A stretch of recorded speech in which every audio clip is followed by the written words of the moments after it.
So I am here with Robert Stanley, and actually, I've been in touch with him on Skype, I think it is. But I don't know where I saw your work originally, but I heard a recent interview that you did, and I was very impressed by your overall understanding, sort of a deeper look at the cosmos in which we live, and our place there, and so on. And did I get this right? You call it angelology? Yeah, like demonology, except it's Angelology. angelology. Yes. Okay. So that's kind of the title I put on this as well. And so I don't have your bio because I got times mixed up, but That's right. can you talk about your sort of background, how you got into this field, and and what you were doing with your life prior to getting into this field? Okay. Do you mind if I read my bio? It's very brief. All I know right. that's weird. Okay, so I've traveled to nearly 60 countries during my lifelong pursuit of modern and ancient mysteries. Over the past 33 years, my quest for unique ideas and information has led me to research and report many controversial topics. My ongoing investigations have been featured on television, radio, print, and of course, the internet. I'm formerly a corporate Honda journalist.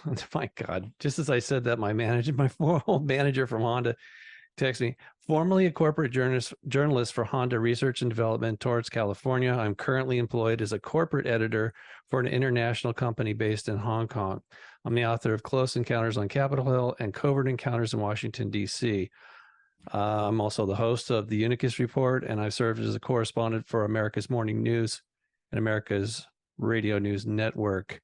And my content, as what people are calling it now, is currently found exclusively on Substack, which is robertstanley.substack.com.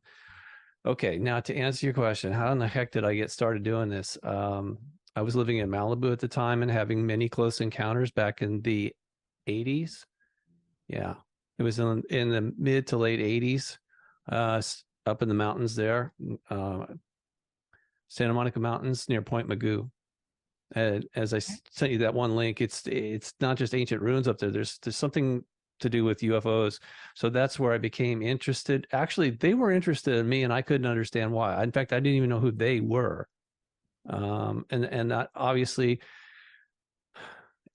it took me decades to come to the point where I could actually say, oh, if you don't understand angelology, if you're not really researching angelology, you'll never know about who the so-called aliens or extraterrestrials really are.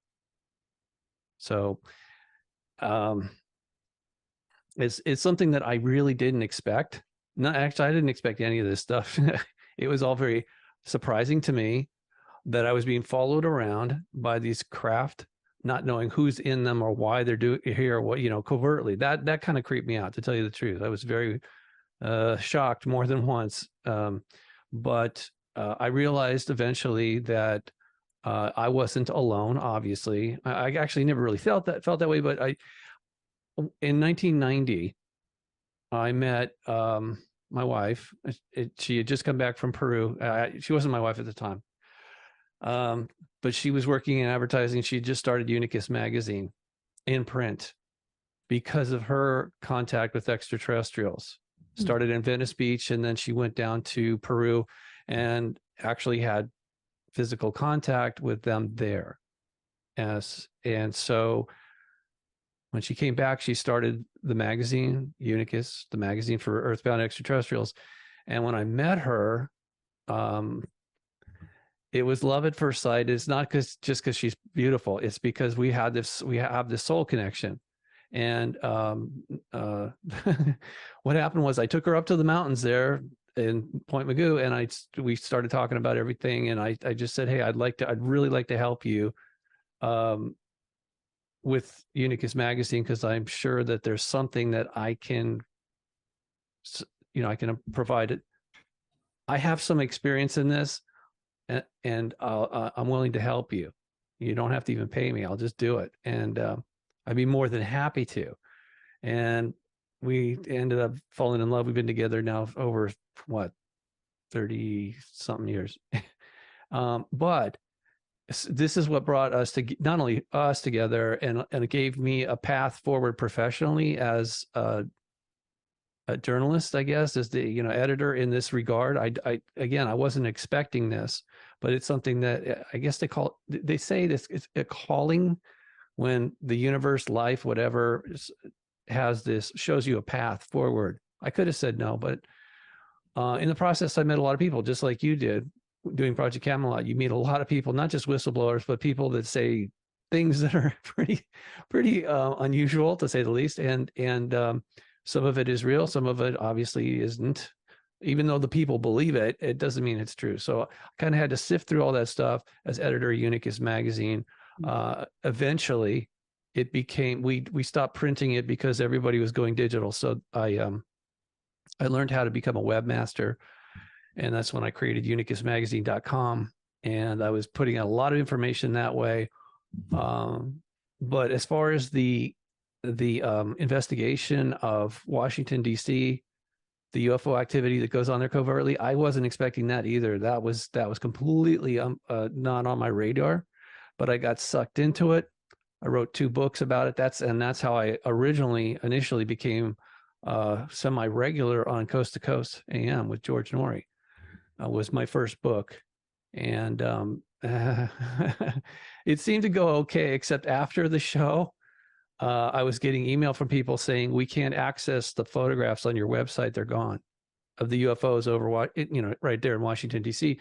So it was middle of the night, and I figured, I'm a webmaster, no big deal. I'll just upload the photographs again, right? No big deal. Wouldn't work. So the next morning I got up and I called the company that the web hosting service. And I said, hey, I can't get in. What's going on? And they go, well, let us check. And they said, oh, this is really weird. We can't get into that server either now.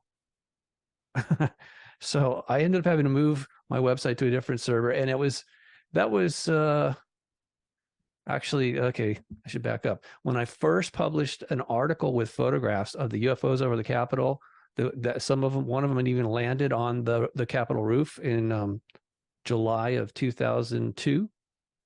When I published those pictures, I had called the Capitol Police Public Relations Department and asked them some questions. And of course, they asked me a bunch of questions like, who are you? Why are you doing this? Where are you going to publish it, etc. Well, I told them I wasn't trying to hide anything. But the same week that I published that article in print and on the internet, I got visited by a black helicopter, and it wasn't a friendly visit either, by the way. It was scary as hell.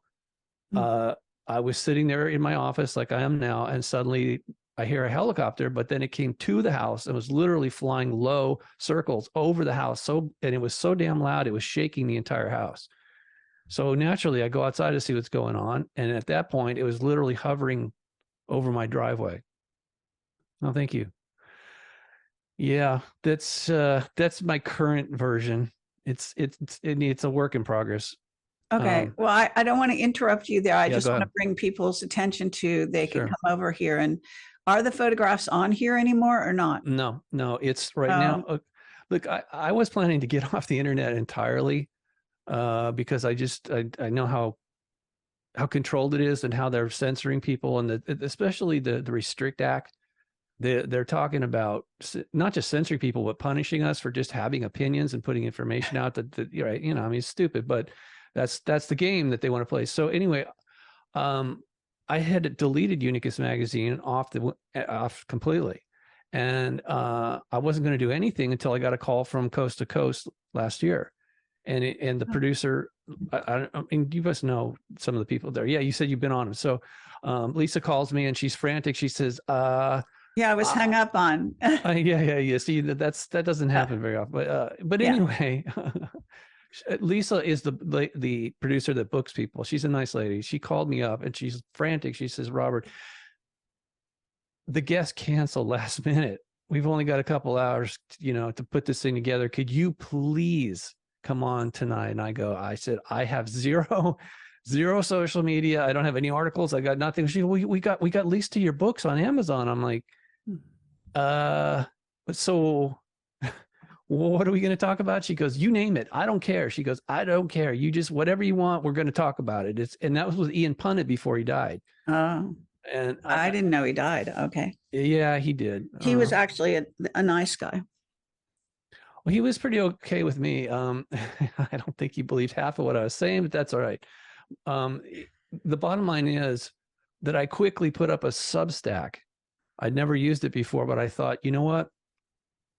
I said, we're gonna talk about the dangers of artificial intelligence. And I gave some examples of, you know, not just myself, but other people. One guy recently, I think it was last year, had died. He was listening to it like a chat GPT, and it told him, oh, you need to kill yourself for the good of the planet. And he did. Oh, That was my in Europe. God. I know. So anyway, that was extreme. But anyway, I just threw a Substack together, and for one article, so that the website, Coast to Coast website, could link to that, and then I could get some feedback from the audience, because actually it's one of the best things about doing that show is because the number of people around the world that listen to that show is phenomenal. Uh-huh. You know, and so the feedback I get from that is it's worth the effort. So anyway, what started off as one article on Substack is now, I think there's over 50 pages and growing. So I did that first, and then I realized, oh, wait a minute, they could delete this at any time too. Substack is not exactly, well, it's in San Francisco, and I guess they're woke and whatever. It would be really easy for them to delete that my work.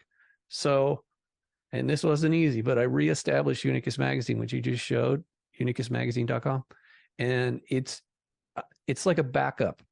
And it's only a fraction of the work that I've been doing this for decades, so I have like, it's not all about quantity, by the way. No, it's the quality of work. And I know, you know this, you have a massive archive of work over the years, right? So putting it at, and it takes a long time to put it up there. And once I took it all down, putting it back, I mean, it's better now. I like the format a lot, but it's just taking me. I'm just explaining. All right. If you go to unicusmagazine.com, there's not a lot of content there now. Most of it is over at Substack, and even that's just a fraction of what I actually have. okay. I'm gonna see. I was just gonna see if I could bring you up on Substack, but it looks like Okay. I'm not finding it for some reason. Robert Maybe I don't- Stanley. Yeah, robertstanley.substack.com. Yeah. Okay. I know Anyway. that's stupid, but I'm searching, but I think they're only going through my stuff. I'm not doing the right kind of search. So, Okay, not a problem. yeah, I'm just not finding it at this But exact anyway, moment. I could, if you want, I'll send you the pictures later if you want to post them somewhere. Yeah, Because I do. that was, all right, I understand. And look, these are not great photographs. It's just a point and shoot cam. But here's what happened. Okay, so the helicopter comes in. This is July of 2005. Now I'm reporting this story a couple years after, 3 years after the event. It's becoming known for the first time. And I get a visit from the black helicopter. It's over the driveway. I'm freaking out. And it was totally blacked out, though I couldn't see who was inside. Obviously there's people in there. And I was so freaked out. I'm just standing with my mouth open, looking at them in a state of shock. And then they went down the street and turned around and started coming back up the street. So I ran in the house and I got a point and shoot camera and took a couple pictures as they were leaving, just to show people, hey, you know, this thing was here. It's a damn good thing my wife and son were not home, because I would have never heard the end of it from my wife, and I know it was scared the heck out of my son. I'm telling you this because unintended consequence of that visit was that I thought, if there's nothing going on in Washington, D.C., why would the hell would they send a military helicopter to my home in a civilian neighborhood like that and treat me that way, you know, trying to intimidate me at the least. That was, I'm assuming, because they didn't tell me why, but I'm assuming it was a level of intimidation. They were trying to get me to shut up. I guess that's kind of a weird way to do it, because that's not my style. When they did that to me, I started looking deeper into it. Sure. I was only reporting this one event that took place because we had photographs that were based on 35 millimeter negatives taken by a professional photographer who had actually worked for ABC News for 14 years and was at the Capitol that night shooting pictures on a freelance deal at night for a local recording artist. He was shooting an album cover. Anyway, it was a very credible story. And so I started, I really dug into it. And that's when I found, well, everybody knew about 1952.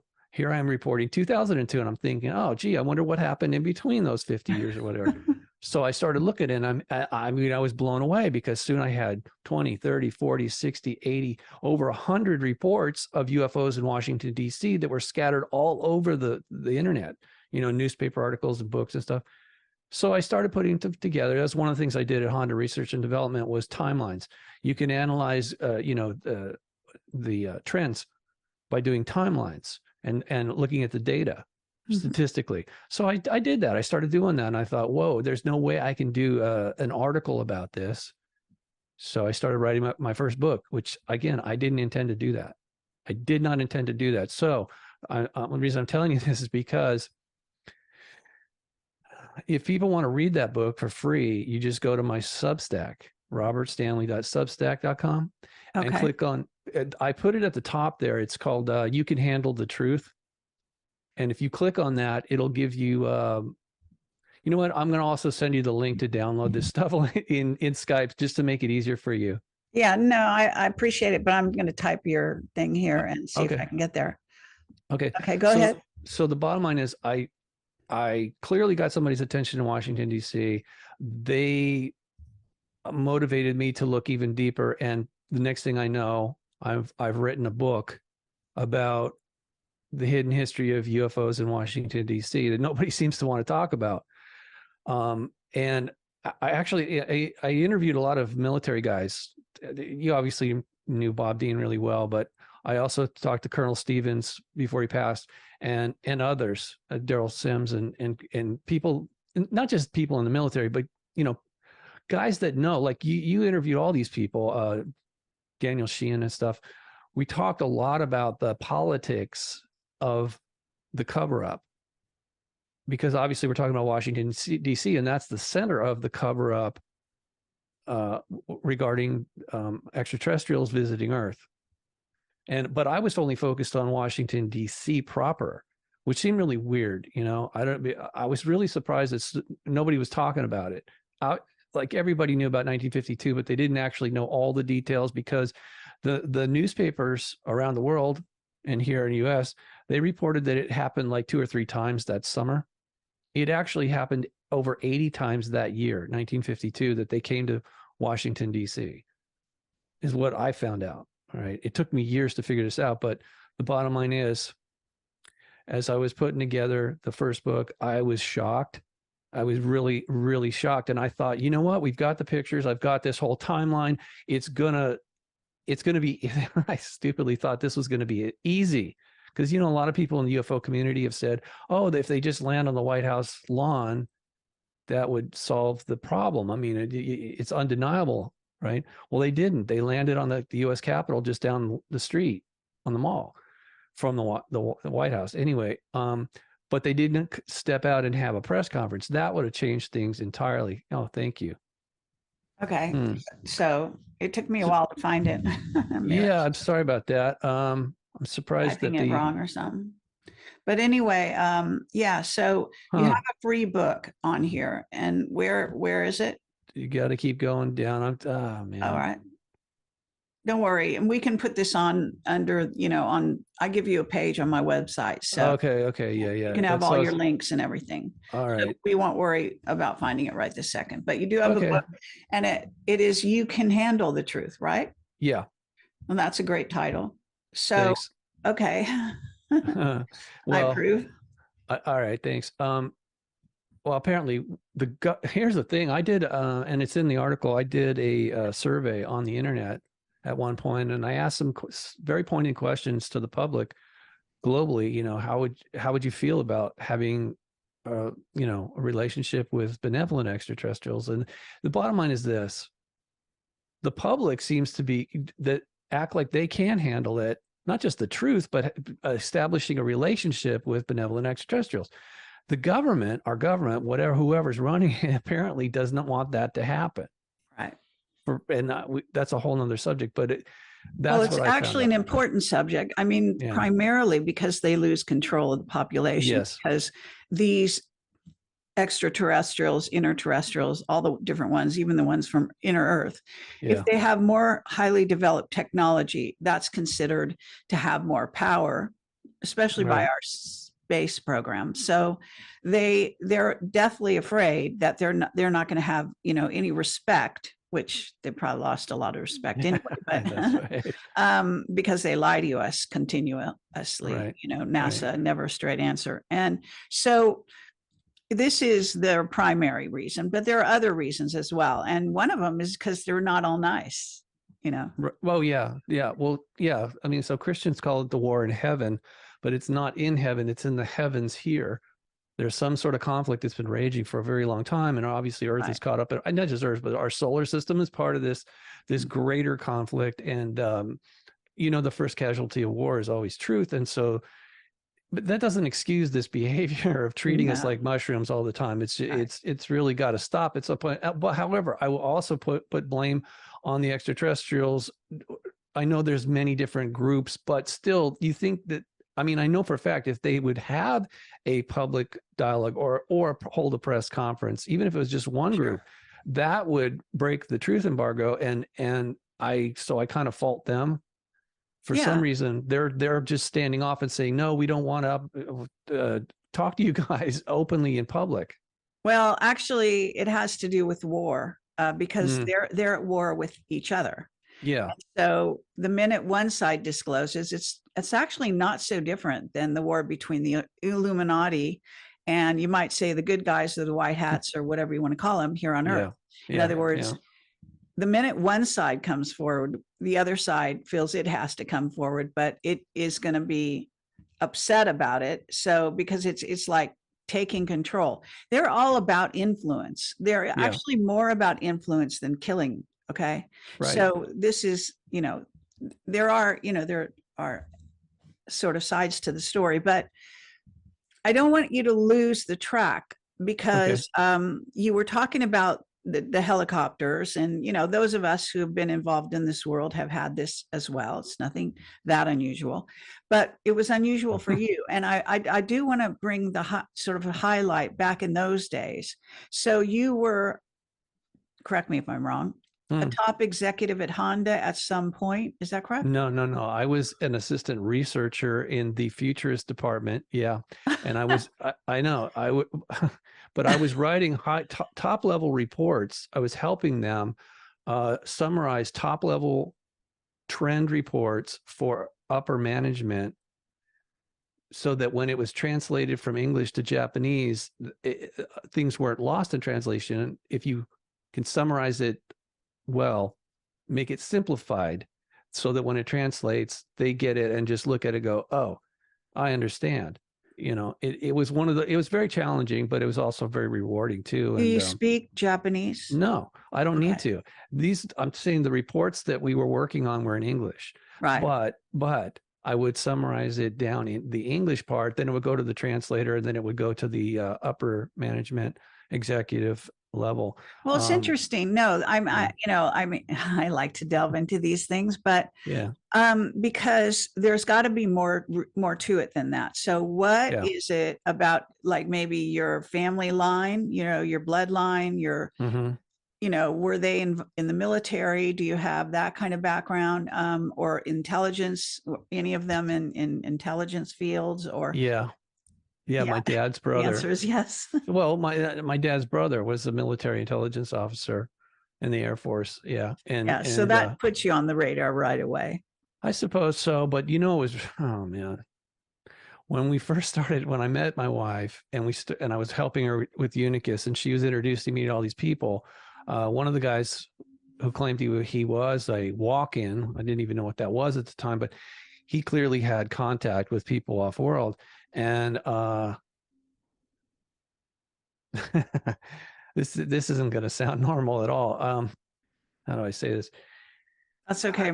You wouldn't believe maybe what my audience Yeah, has heard. yeah. It's So just I doubt it probably will sound normal to them, but all go right, ahead. okay, all right. Anyway, he said that his people, and I'm sure he was German, because of memorabilia and stuff at his parents' house in Bel Air.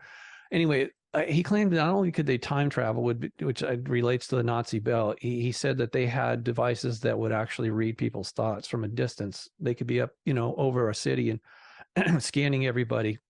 Okay. And he made it clear to me that they'd been watching me for a while. And then that freaked me out because I'm like, wait a second. I know I'm being surveilled. And I knew at this one particular time when I was coming down out of the mountains in Malibu, I sometimes you get that feeling in the back of your neck, like somebody's watching you or something. Well, this was really, really strong. And I was riding my motorcycle and I looked up at this one little dark area in the sky and I said, hey, I know you're up there. Why don't you just show yourself? And they turned the light on the craft and I damn near wrecked my bike. I had to pull over. I was shaking like a leaf. I'm like, well, and then they turned off the light, but I was okay. So that wasn't my first rodeo. That was more like, but the level of confirmation, it was so obvious. It was like, this couldn't be a figment of my imagination. I felt violated on one level and then validated on another. It was the craziest thing at the moment. I was just like freaking out. That's cool. I was there by myself in the middle of the mountains going, now what do I do? It's not like I have anything to hide, but not knowing who they are and why are they following me around. And it just was really creepy. So by 1990, when I meet my wife, and I'm helping, launch Unicus to the next level, meet this guy. And he's making all these wild claims. And he said that the person that brought him, kind of woke him up, activated him, was living in Santa Monica, very near to where I was living at the time. Very near, like a couple blocks over. All right. And I said, well, can I meet this guy? And he goes, no, I don't know where he went. I'm like, okay, you just don't want to tell me. But one night while this is all happening, I always go for a walk at night. And it helps me sleep better. I walk around the block, and then I come back and I am just so restless. I don't even know why. I don't normally do this, but I got up and I had to go back outside again. And I'm walking around and I see these guys coming down the street. And one of them is literally sitting, he's halfway out the passenger window, and he's like sitting on the window, with the windows down, but he's sitting on the door frame, and he's holding on, and he's looking out. He's looking at something up in the sky as they're driving down the street. So naturally, I look over and see what he's looking at. I'm like, whoa, that's a UFO, and it's low over the city. It's kind of near the direction of Venice, but it was coming towards where I was. So it's coming this way, and I'm walking that way. And at some point, it stops, and I stop. And this went on for a few minutes, and I stop and I'm watching it, and it's actually started getting brighter inside. I could actually see levels of like decks inside. It was segmented. I mean, when I say it was over the buildings, it was maybe like 300-400 feet above the buildings, and silent, kind of an orangish glow to it. And then when it stopped, it started getting brighter and brighter, and then suddenly it was getting so bright, but from my perspective, it looked like it was shrinking. And then I suddenly realized, wow, it was literally going like this. No sound, but it was going so fast out of the atmosphere from just right over the rooftop to like this, and it kind of gave me vertigo, because it was moving so fast and I was staring right at it. And it took my brain a minute to process that, wow, it just left the atmosphere. But I could still see it. It was so bright. I could still see it and all I could think to do was to wave at him, like, hello, goodbye. I don't know what, just, it's just a natural reflex. I didn't know. And then I turned around and I looked, and there was two guys standing on a balcony watching the whole damn thing. And I felt really weird, because they obviously saw me, waving at this thing, you know, and I don't know what they must have thought about me, because I didn't say a word to them, and they were just kind of looking at each other going, so I left. But I was so, I mean, this happened. That kind of stuff happens so frequently that, like, when I met my wife and I started working on Unicus and meeting other people, that was totally normal to me, you know, in a lot of respects, even though it sounded crazy to a lot of other people. But eventually, like I said, this is all part of some bigger plan, not just disclosure. It's about reestablishing a relationship that we've had with these other entities, beings from other worlds, other dimensions forever. And I'm not sure why we had to separate, other than like what you said. It's pretty obvious there's a war going on. So, you know, some of us had to be segregated or isolated or whatever. But Okay, but yeah. now in terms of your experiences, you've kind of talked about craft and all of this, but did you have, like, I don't know what you want to call it, but did you have visitation, face-to-face conversations? Did it morph into some kind of contact, you know, experience? Do you know Jerry Wells? That name is familiar, but I don't know. Yeah. Okay, well, he looks like a tall blonde Nordic. Okay. And me and my wife and I met him in NBC studios doing a show. We did a lot of television at the time, because Unicus magazine was on newsstands. So meeting Jerry was unusual, to say the least. And like I said, I met the other guy first, also a Nordic, but not a tall blonde. He was just, you know, obviously a German kind of guy. Okay. Yeah. And with access to technology that, you know, I didn't realize at the time was something that the Germans were not only working on, it was literally handed to them. So, and the Japanese, God, that was the other thing. When I worked at Honda, I was really surprised to find out that they were working on some secret stuff too, including nuclear bombs during World War II. Nobody seemed to want to talk about much. In any case, it was quite a learning experience going through being editor of Unicus, meeting people that had made some wild claims. Some of it obviously is true. Some of it, you know, who knows? We'll probably never be able to find out for sure, but it made for interesting reading. It made for a very interesting life. I didn't consciously sit down and say, oh, I want to be editor of a magazine for extraterrestrials. Or I want to have contact. You know, it was just happening to me, and somehow I took the lemons and made lemonade out of it, and hopefully help some people, not just entertain. It's not even about entertainment. I know that's what you do. Is you're I mean, you're motivated to actually help people by getting information out there that is true and right and relevant. Well, we're in a war. It seems yeah, appropriate that if you're gonna, you know, pick a side, so to speak. But right. yeah, so Right. I consider, and I think certainly my enemies have considered that I picked a side a long time ago, and I can't be, what do you want to call it, corrupted. Yeah. And so, you know, I guess I proved that. I've been doing this for 20 years now publicly.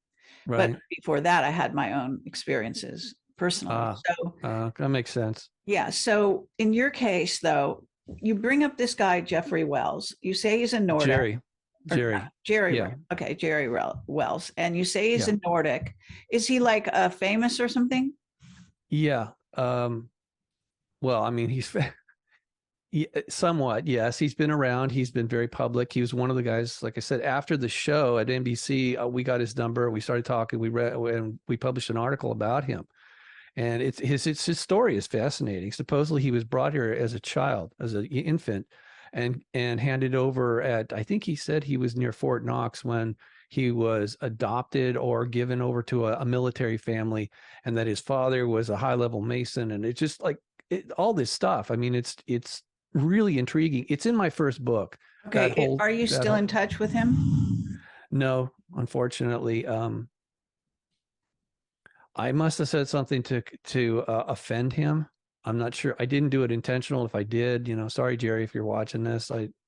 But yeah, we had some mutual friends, and one of them was working in the State Department, and he was conveniently taken out I mean, they said he had a heart attack, but to me and other people that knew him, we feel like he was removed. Your friend, not Jerry Wells, but your No, friend. Kevin Smith. Kevin Smith was I know a that nice. name. Yeah, he was a talk show host, but he was also worked for the State Department, wink wink, um, for many years, and that's when he decided to he had to find a way to communicate these really esoteric and off the record kind of stuff. Unofficially, he was putting out information that obviously the State Department didn't like. It's specifically about extraterrestrials and, like you said, this ongoing war. So I consider him a casualty of that. And Okay. yeah, that's what happened to Kevin. And I think that's what destroyed my relationship with Jerry. But I knew him for Well, years. I hope you don't mind me asking you these Go ahead. questions. No, it's But fine. when you say something provocative, I can't just let it go. So That's fine. there's some reason, like you're seeing a connection between the two Yeah. events. Okay, between your Yeah. friendship with the one, Jerry, Yeah. and your friendship with Kevin Smith. And Kevin Smith was quite a well-known figure in the UFO field. Yeah. So, and you think he was taken out, which does happen. I've got lots of well, not lots, but a fair number of Too many. witnesses, and they've also attacked me and done all kind of crazy shit to me. Yeah, me too. Yeah, so these things go on, but Yeah. why would that interfere with your relationship with Jerry unless you thought the Nordics were involved? And that gets into a discussion of what do you think that they're completely I guess I don't know, benevolent towards humans, or do you think that Nordics have an agenda? I happen to know that Pleiadians have an agenda, for example. I don't consider Pleiadians Nordics, but Nordics and Pleiadians are different, but there are different kinds of Nordics also.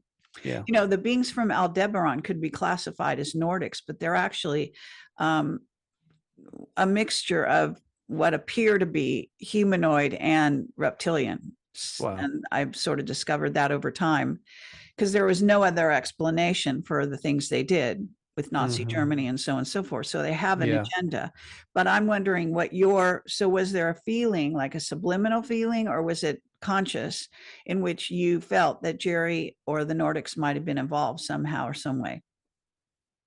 I don't think Jerry, I mean, Jerry seemed like he introduced me to Kevin actually. And Kevin was the first person who actually read my book, my first book completely. And because he'd worked in State Department and as a military police officer, he grilled me, and he felt that I was being sincere and answering to the best of my ability. I wasn't obfuscating about anything.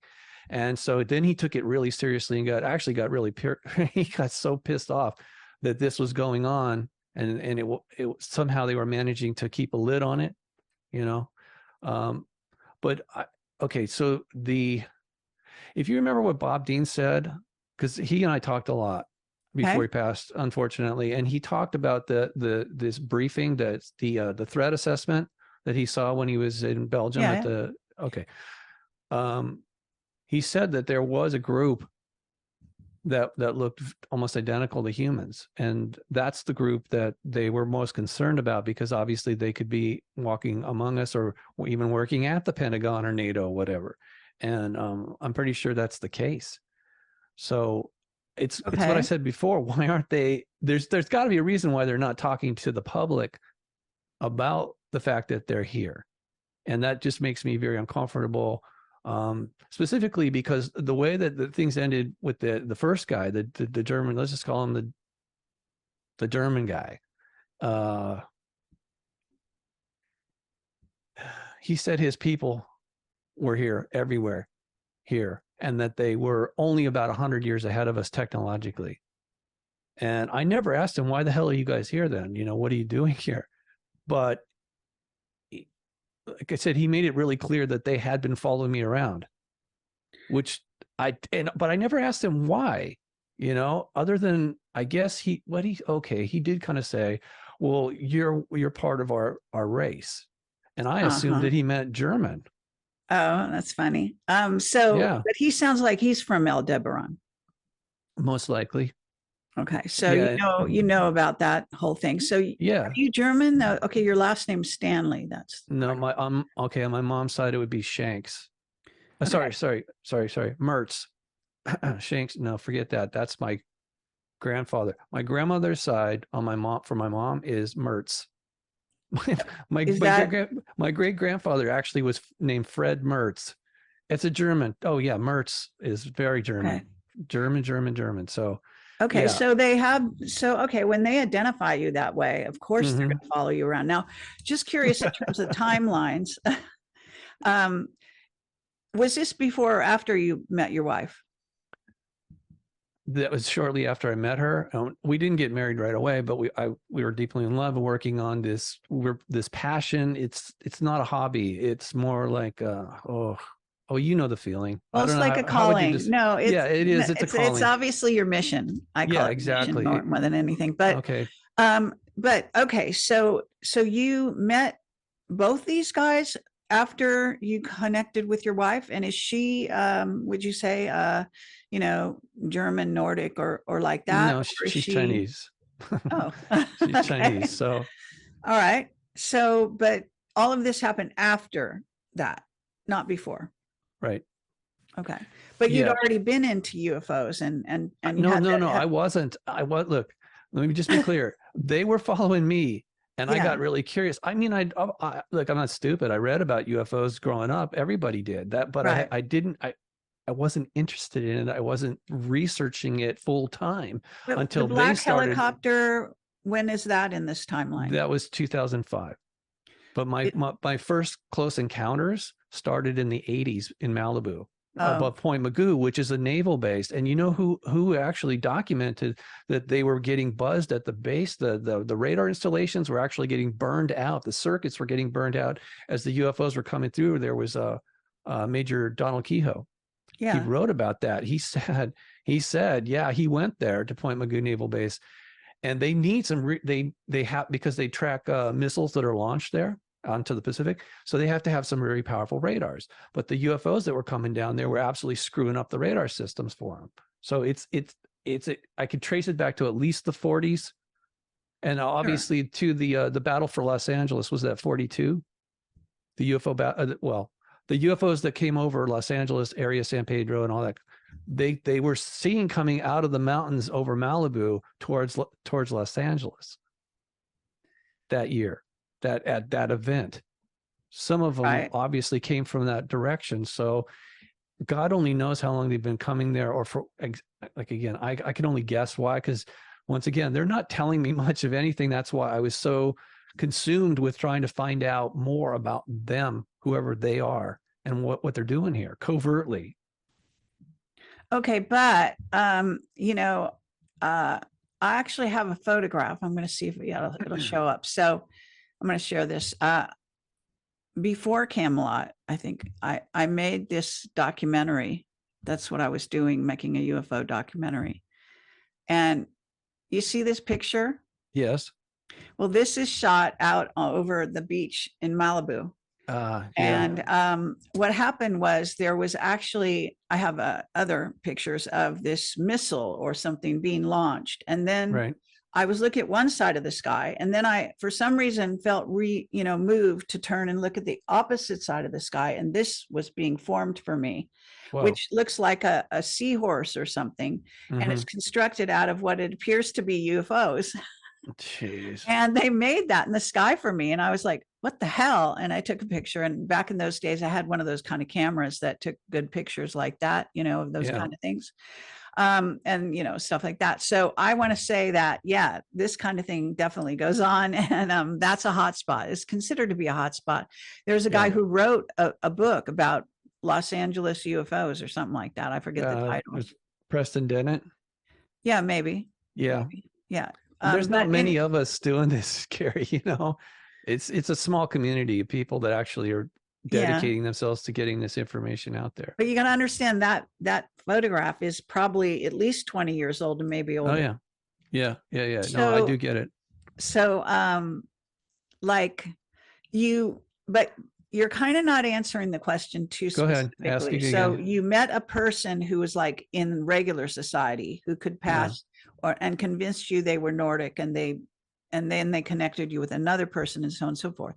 But what about this idea of a visitation from, like whether it's teleporting, or whether they came through a portal, or whether they landed their UFO on your front lawn? Did you had contact that way? Not specifically, not like that. However, there was more than one occasion when we were up at above Point Magoo where the craft would show up and literally beam a white light on us. Oh. And I don't know if that was part of an abduction or programming or what it was, to tell you the truth, but it certainly wasn't a helicopter with a floodlight, So you might have had, flash. you probably had missing time. Yes, I have. And while I was alone up in the mountains, that's actually, yes, that was September 21st, 1985. That's a whole nother story. Look, I'm really famous for saving a boy's life and going up and meditating on a mountain, having out-of-body experience. And that's how I found those ancient ruins I sent you that picture of. Oh. But that takes it's too long to explain. All I want you to know is it seems like a setup, like a dominoes. It's like one thing leads to the next, to the next. So I found myself going up to those, the ruins in Malibu still have not been fully acknowledged. But the UFO thing seems like, okay, people are willing to admit there's UFOs there. And I know from experience, because I took people up there at night, that especially when you could see them, and it's right above a military base. So the military sees it too. If I can see it, if my friends can see it, like, hey, do you see that? Yes. What is it? The military's got to be aware of it. Well, what about the undersea, places that they've been reporting that Jimmy Church wanted to, well, he wanted to go out and take an expedition out, and then they convinced him otherwise. Yes, I remember that whole thing. I actually reported it first, but Jimmy did it better. Oh, all right. And no, that's fine. It's good. But that's right in front of, or due west off the coast, directly where the Point Magoo. Point Magoo. Point Magoo. Okay. Yeah, I grew up there. So I know people make that mistake. Actually, the media helped everybody get confused. It was not Point Doom. It was Point Magoo, which is a little bit north. Yes. That's where that weird anomaly was on Google Earth. Right. Okay. If you were to go directly inland from there, that's where the UFO activity was happening for me, and also where those ancient megalithic ruins are. So that's what I was looking for on Google Earth. I was studying the topography of the thing, and that's when I noticed that supposedly weird mound. They covered it up now. Did you know that? Yes, I saw that the other day. I looked on Google Earth. It's gone. Yeah. So it's been removed. I mean, these people are crazy.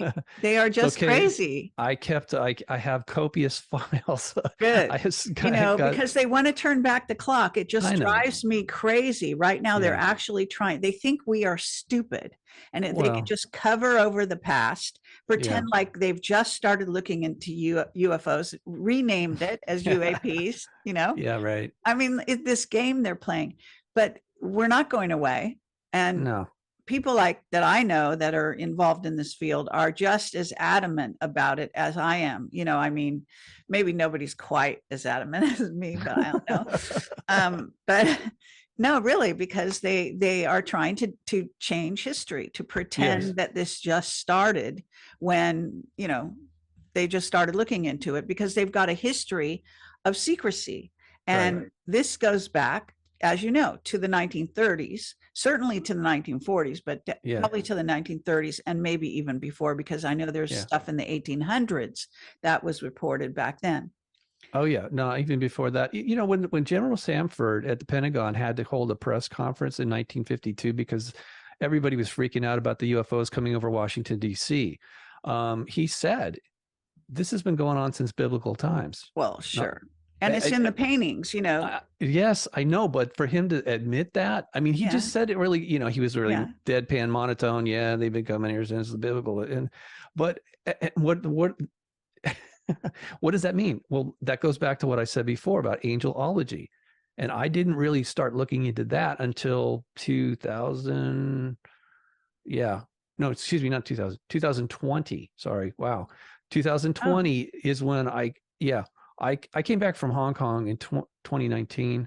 I was living there for about 4 years with my wife. And then when I came back, I was hosting the the Unicus report. And I stumbled onto a book actually called Angelology. It's a novel, but I didn't know that there was a full-on study like demonology. I didn't realize that was a thing until I read this novel, and then it got me looking deeper and deeper and deeper until I realized, oh my God, that's what I'm doing.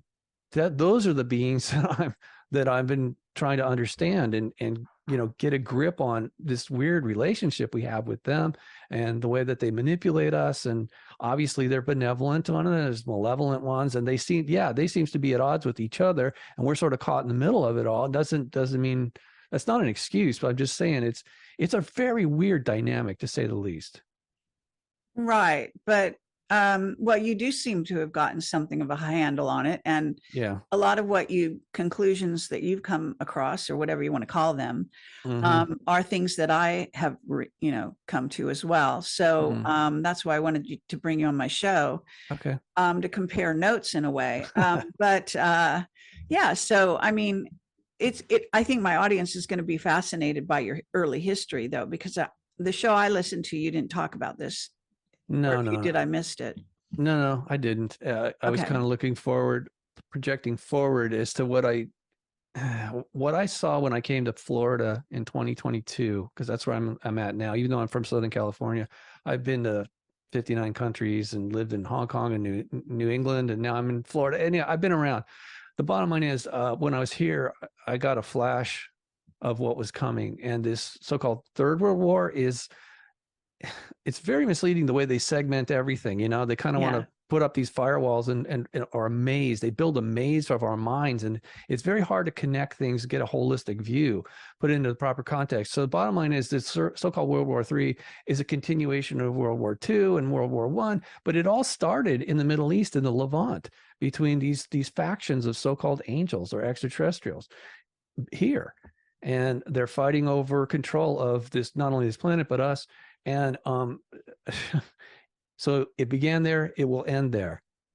I'm not religious. I just want people to know that I saw exactly how. I mean, reading Revelations, I thought, that's weird.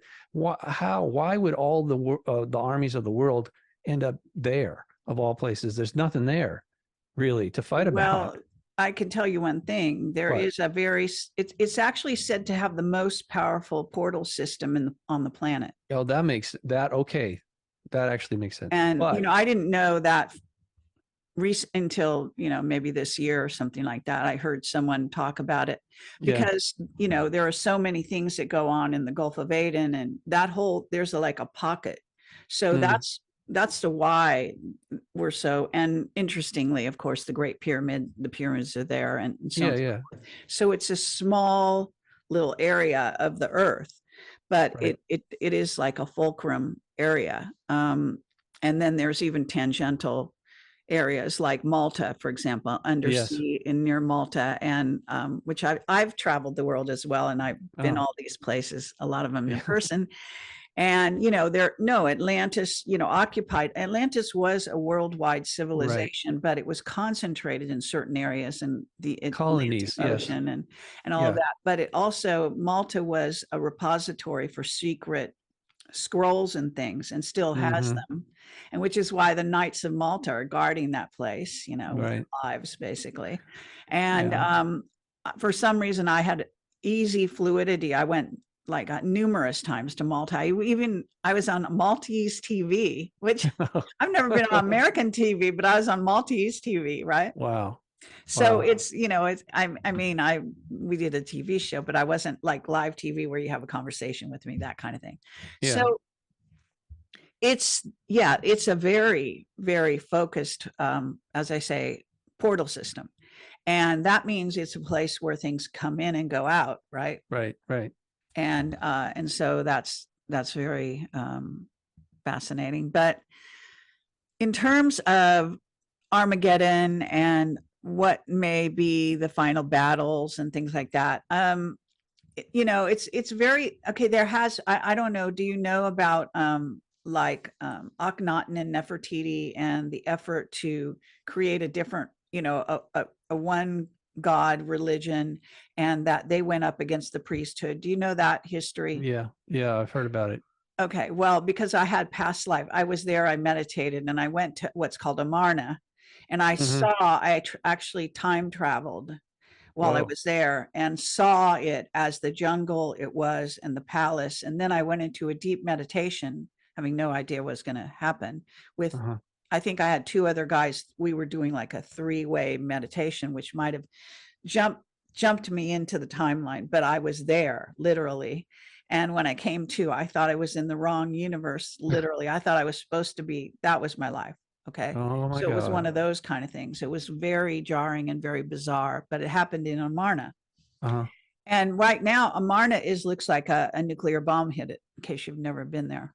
No. Did you ever go physically? Because most people go to Egypt, they never go to Amarna because basically there's nothing there anymore. Uh, There's a few cut off ruins still embedded in the sand there, but there's really nothing, and one or two columns or something like that. But then up in the wow. hills around the sides, up there are these little kind of caves where they have some relics that survived the basically electric wars. I think it was the back in the time when they were Yeah. using directed energy weapons and all that. Yeah. Yeah. So Yeah. it's been decimated, literally. And even now, the Illuminati do not want people to know about Akhenaten and Nefertiti, and they don't want them to know about, the fact that they established a counter civilization. Yeah. And the Tutankhamun was not really their child, but Tutankhamun was taken as a young king to be with the old priests in Luxor. Hmm. So he was Hmm. actually he was moved right out of there. But anyway, It so didn't, and they had some unusual features too, didn't they? Like an yes, elongated skull well, and stuff. yeah, Akhenaten is my theory. I talk about this. I don't want to, go off track here, but It's all right. there's, Akhenaten, yeah, his physicality. He's definitely from an alien race, and he Uh-huh. had a mission he was supposed to do, according to Ashiana Dean and her Voyager books, and they talk about that mission and how he failed at the mission.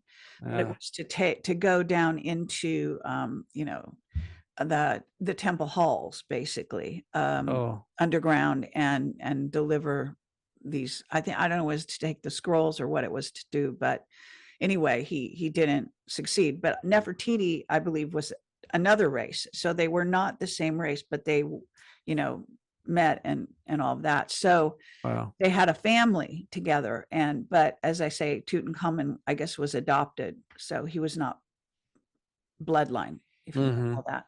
But anyway, I digress, and at Oh, another wait, time wait, we can talk don't about all leave. that. No, wait, don't leave Egypt yet, because that was a formative experience. I was only there for a few days. Oh, you went there. Okay. When I was 15, and it Oh. was, yeah, and I was with my parents. They did not want to, and my sister, they refused to go inside the pyramid. And uh, I'm like, well, we're here, I'm going. And I went into the Queen's chamber, the lower chamber, by myself. I was there for a while. Then I went and ascended the grand gallery and went into the King's chamber, and there was a tour group there. And so the room was full. mhm. And I was squeezed in there. I was only there just a few moments before the tour guide, who I couldn't even see because there were so many people in front of me, but he took a wooden mallet and he struck this stone box, that so-called sarcophagus or Yes. coffer, and it rang like a tuning fork. The Mm. pitch is actually, I believe, is F flat, whatever. Anyway, the sound was circulating around the room, and I'm listening to it, going, "This is crazy!" It was like a Disneyland ride. And the next thing I know, my vision went white. I had Uh, like I wasn't blacking out. I was having a white. I can tell you now, it was a very short, brief out of body experience, because mhm. the next thing I know, it felt to me like I was outside the pyramid, looking at the pyramid.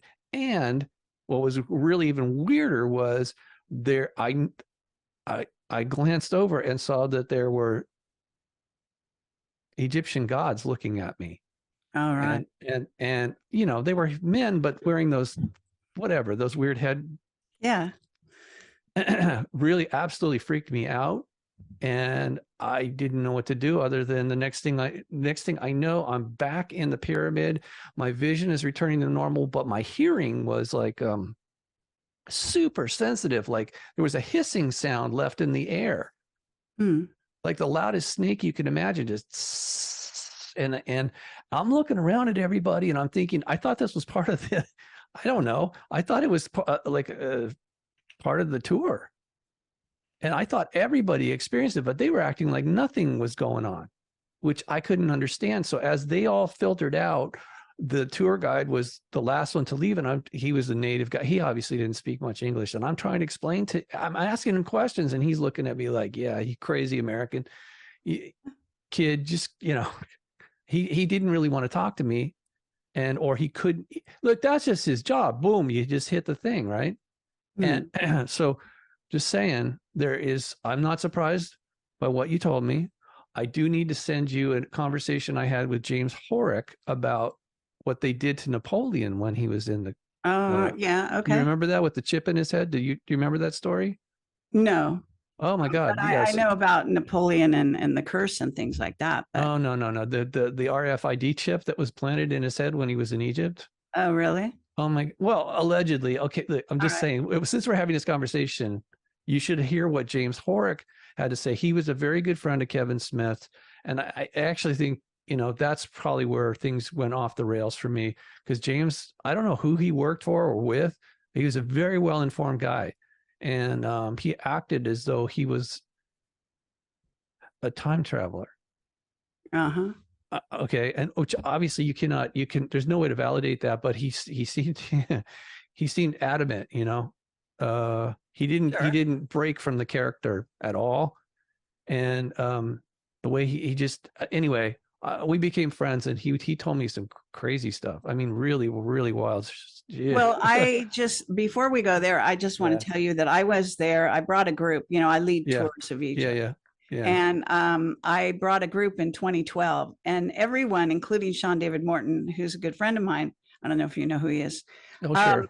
Yeah. He warned me like not to go. Okay. That it was so dangerous. And, they were having Arab Spring or whatever was before or after that or whatever. Right. And I went anyway, and I formed the group to go 2 weeks before I left, because I couldn't get people to come along. And then at the last minute, people came along. So you have to have a certain amount. And I think we got 10 people or whatever the required amount was to actually go. Yeah. And so we had amazing experiences. And because there weren't a lot of tourists around, we got full access to all kind of places and stuff, and including the Egyptian museum, with no crowds, nothing. So it was great.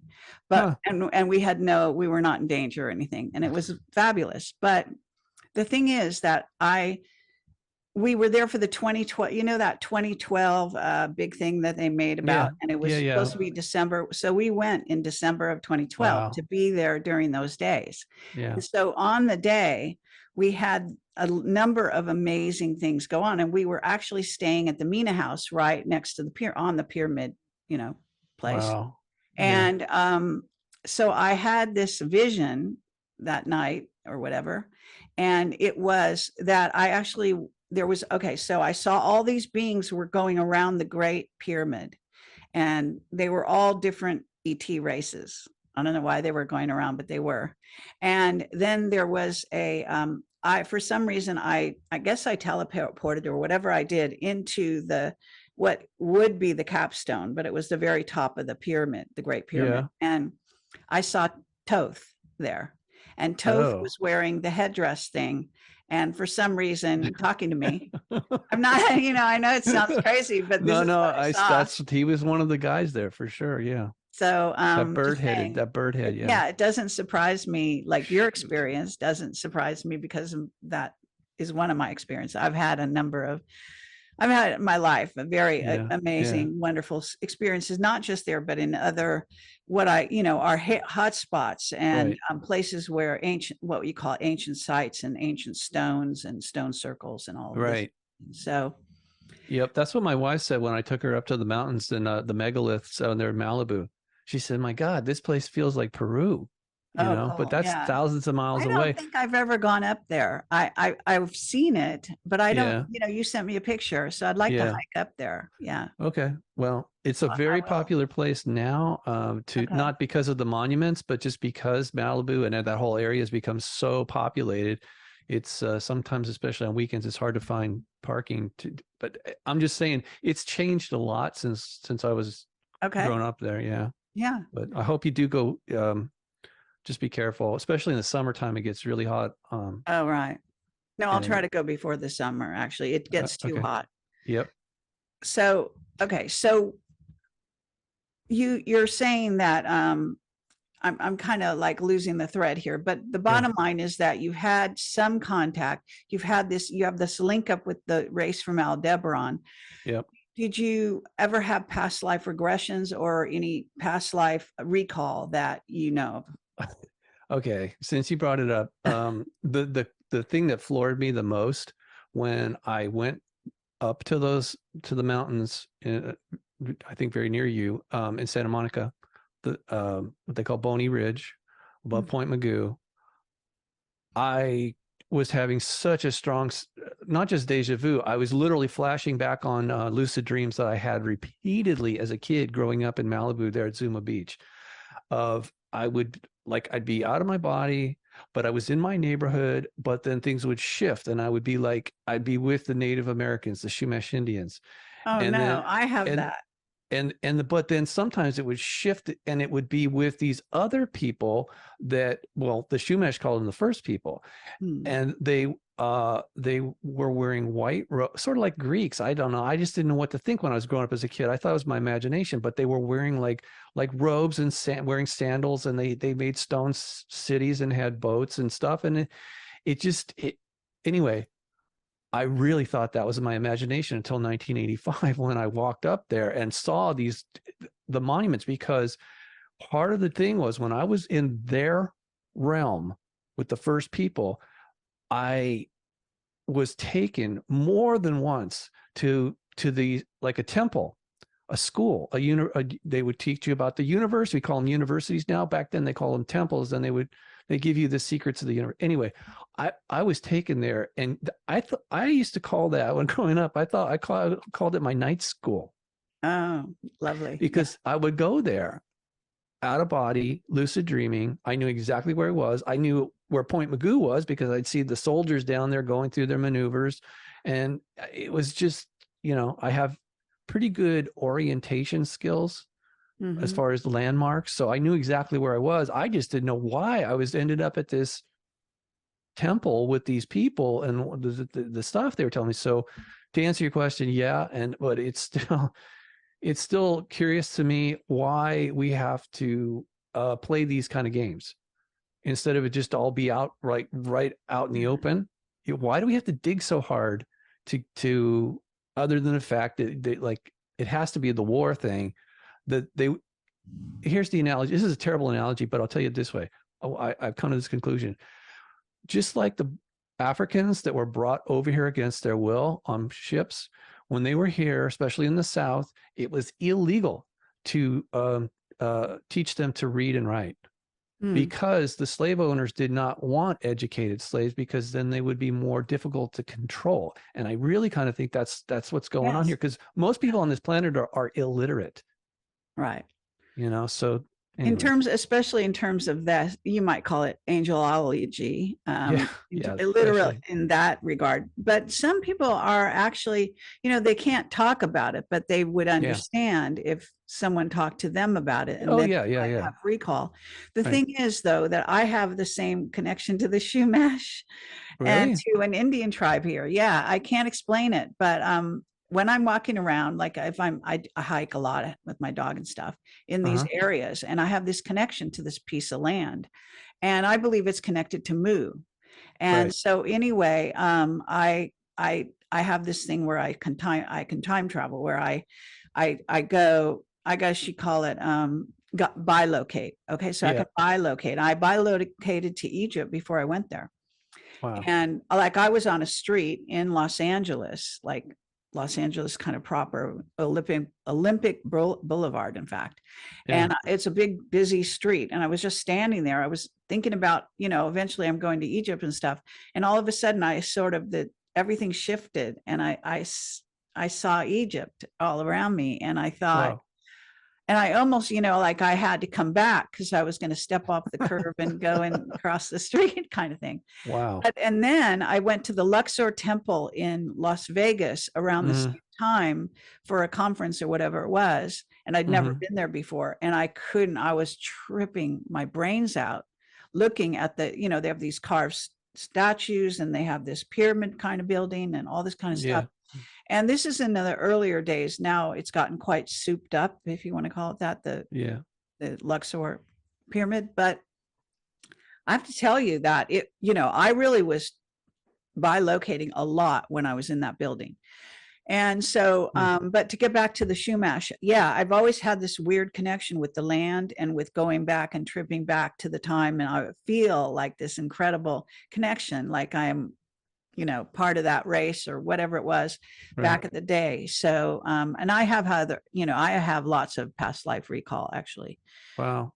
Stuff in my life, but yeah, so that's very fascinating that you have that, and you also lived in the same area, because I have a theory about that. I have a theory that people that reincarnate, they have a tendency to want to go back to where they were, prior life, and some of them just literally go back to live their next life in the same place. Wow. And it's a completely different century and all that kind of stuff. Yeah. But we're completing cycles or whatever you want to call it. Yeah. So did you ever hear about the Shumash secret society called the ONTAP, ANTAP? I don't think so. And no. Yeah. Well, I'm not surprised. They are a secret society. Okay. And I only found out about them because when I was living in Malibu, I was given an artifact, and it turns out that it is exactly like, because I know you're familiar with Sitchin's work. You saw how the cylinder seals, usually those are made of stone, but sometimes it's clay, and you roll it out in wet clay or wax and it makes an impression. And those were owned by the priests or the kings or the royalty. Okay. I was given one of those that was made by this secret society in Malibu, or the Shumash. Wow. Yeah. By a movie star's kid that I knew. And he found it when he was a kid and he gave it to me. And I'm like, whoa, this is crazy. Turns out when you roll it across wet clay, it makes the belt stars of Orion. Oh, cool. Yeah, I know, but it took me years to figure that out, and even more years to understand who they were, because it's almost so obvious you can't even see it. It took me, this really freaked me out. It is the House of On, A-N, or Orion. On is also the name of Orion. They literally, the ONTAP were the priests of the House of Orion. And this is why that they consider themselves to be separate from the rest of us. Okay. And when society, yeah. Okay. Yeah. So, and I'm still not privy to everything that they have done or are doing. But when I was given that, it was let's just say, you talk about biolocating and like, I think they call it psychometry, where you can feel something in an object. Well, that object obviously had a lot of history to it. And when I was given this thing and I literally cherished it and looked at it and respected it, I couldn't rest until I found out what was the story behind it. And it led me to talk to Shumash elders who were absolutely, the two I spoke to about it were absolutely freaked out that not only did I have this thing, but more importantly, why did I have this? Right. The first guy actually was in Agura. I went over one morning to his place, and he said to me, you cannot tell anyone you have that. And I'm like, why? And he says, because there are people in my tribe who would kill you to own that. And I'm like, well, hey, slow down, man. If you can have it. He goes, no. I mean, he didn't even want to touch it. His hair was standing up on his arm. And he goes, no, you don't understand. You don't know who the ONTAP are, do you? And I said, no. And he starts telling me, and I'm like, really? And he says, yes, they are the only ones that the Shumash fear. They fear them. And I'm like, but they were part of your society. He said, no, no, they would tell us things to do. And the reason they were feared is like they said, if they said, burn the village, nobody questioned. I was like, why would they do that? Because they knew the village was infested with disease and it had to be burned. And of course, a lot of people who didn't know that would get really upset or scared by the fact that, you know. So anyway, I'm just saying there's a lot more to the history Well, I of these mean, people. I don't know if how much you knew about the land around here, but I've lived here Oh, now for a really long time now. yeah, yeah, And I can tell you that a lot of the what people think are hills are actually pyramids. yeah. I've So this noticed that. place is packed with with pyramids. Mhm. And you know, even and Santa Barbara has some of the same stuff like that. Yeah. So the thing is that there is this what do you call it? Like there's okay. So I was in the fires. Do you remember the fires that came? I live in right now. I'm in Calabasas. Okay. Yeah. I was in Westlake. Now I'm in Calabasas. I spent a year in Tahoe. Came back. I couldn't handle the snow. But anyway, and I was born in Northern California. But for some Oh, reason, I keep coming down to this same area, yeah. which goes between Santa Barbara. If I was to tell you where the area goes, Yeah. and then the south of Malibu. It's Right. kind of like a circumference. Anyway, Hmm. so it's like this incredible power place. And I know. So I was in the fires, and the fire came up to like literally this piece of land that is in essence Westlake Village, Hmm. and never crossed it, never burned. I mean, literally, like Yeah. Yeah. you know, there, Yeah. I mean, other place it went certain places, but it did not go into Westlake. Understood. Yeah. I've And lived through that. I grew up there, so I know yeah, what that's like. It's freaky. It's scary. yeah. So it was right, like literally, kind of like on the door of my where my apartment at the time was when Wow. that happened, and I knew exactly what to do. And we drove to Santa Barbara and we had a lovely time during the fires because of that. You know, I mean, it's insane. People welcomed us, people gave us free drinks, you know, because we were Wow. refugees from the fire. Yeah. Yeah. And Yeah. they had Yeah. had the fire the year before, so they understood, you know. Sure. Sure. Sure. So it Well, was kind of cool. But I still have family there. My brother lives in Newberry Park. oh, okay. Yeah, and my sister and mom live in Ventura. Right. But I've lost touch with all my friends in Malibu. At this point, it's just a memory. But Um, but I kind of feel like the only way I'm going to be able to tell this story is through a video documentary. huh. Not me, but actually, you know, showing people it's I got to figure out a way. I'm not a documentary Tarian, whatever. Hey, like I know you've done it, but it's a lot of work, especially for one person. So It is. I'm trying to figure out putting together like a trailer, and then hopefully somebody will pick that up and go the next step. Okay, I don't want to get in trouble, but when I came back from from Hong Kong, I did one show about Malibu UFOs with Discovery Channel, and it was all about like trying to scare people. It was really stupid, but I did it, and then the next time Hollywood called, it was I can't say the name of the family, but you would recognize the name immediately.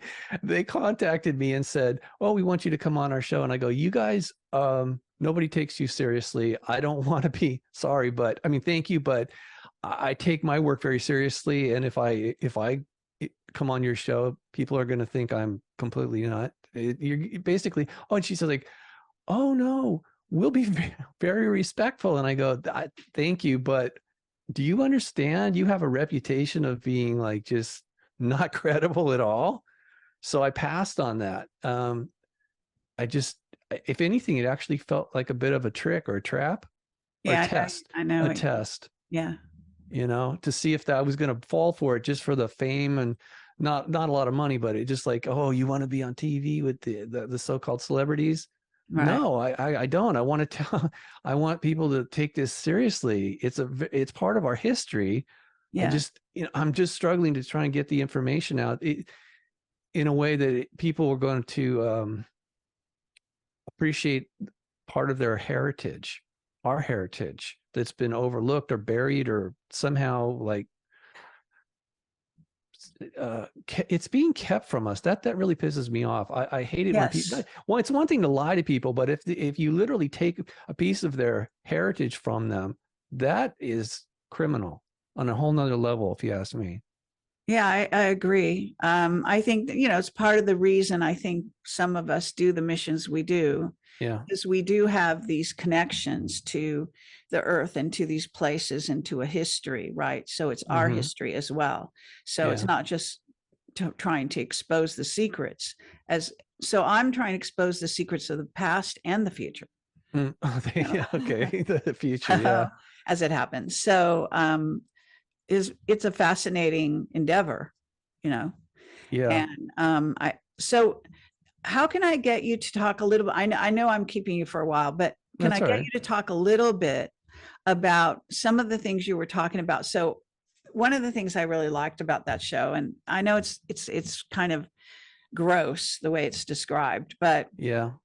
this thing about, this Adam Eve story, which I have this issue with, because Sure. I have seen, that it's a story and that people take it literally, and they really think that that's the beginning of humanity and all this crazy shit. And Yeah. so, I don't know if you ever read the Oceana Dean Voyager books. Not yet. Okay. Well, that would be a lot of fun for you because you have such a great background to bring to it. But at any rate, I've read them a few times, and I met her and interviewed her for 6 hours. So, Wow. and I traveled with her and her group to India and had some amazing experiences there.